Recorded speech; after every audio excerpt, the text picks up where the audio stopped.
The jungle is silent, too silent, and behind the laughter, behind the nostalgia, behind the jokes about reboots and childhood favorites, there's something far more dangerous lurking beneath the surface.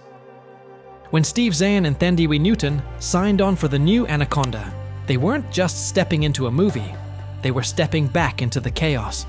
The physical risk and the emotional intensity that comes with making films that look fun on screen, but push actors to their absolute limits behind the scenes. This new chapter of Anaconda, slithering into theaters on December 25th, isn't just another reboot. According to Zahn and Thandiwe Newton, it's something completely different. A movie about obsession, friendship, nostalgia, and the insane lengths people go to when they're desperate to feel alive again. And while audiences may laugh, scream, and cheer, the journey to bring this story to life was anything but easy. From the very first read, Zahn knew this wasn't a carbon copy of the original.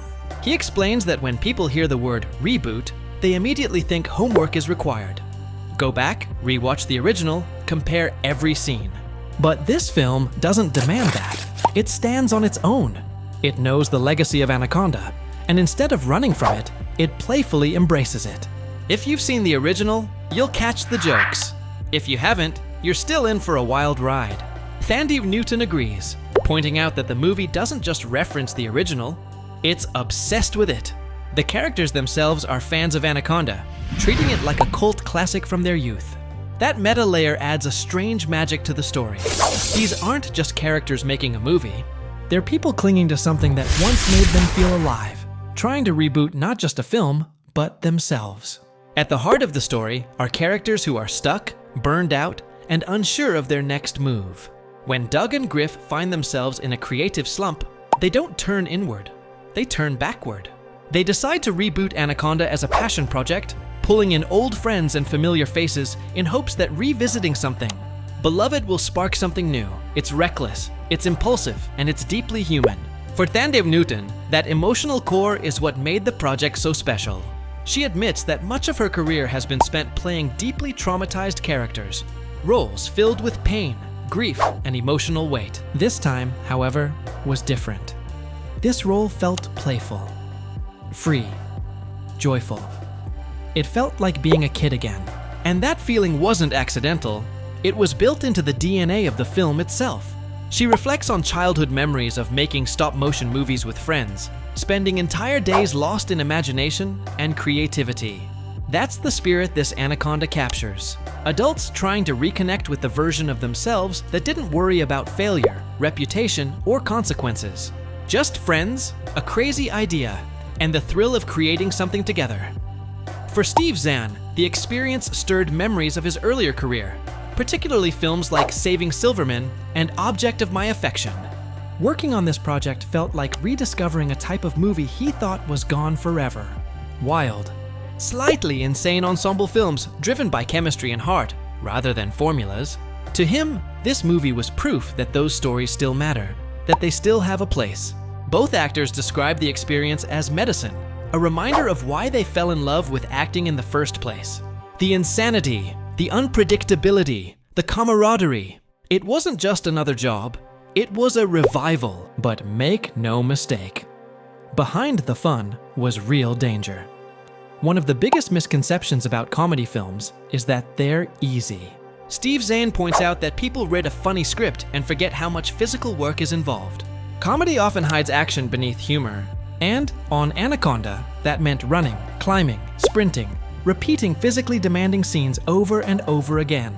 Thandiwe Newton describes the whiplash of switching between playful homage and sheer terror.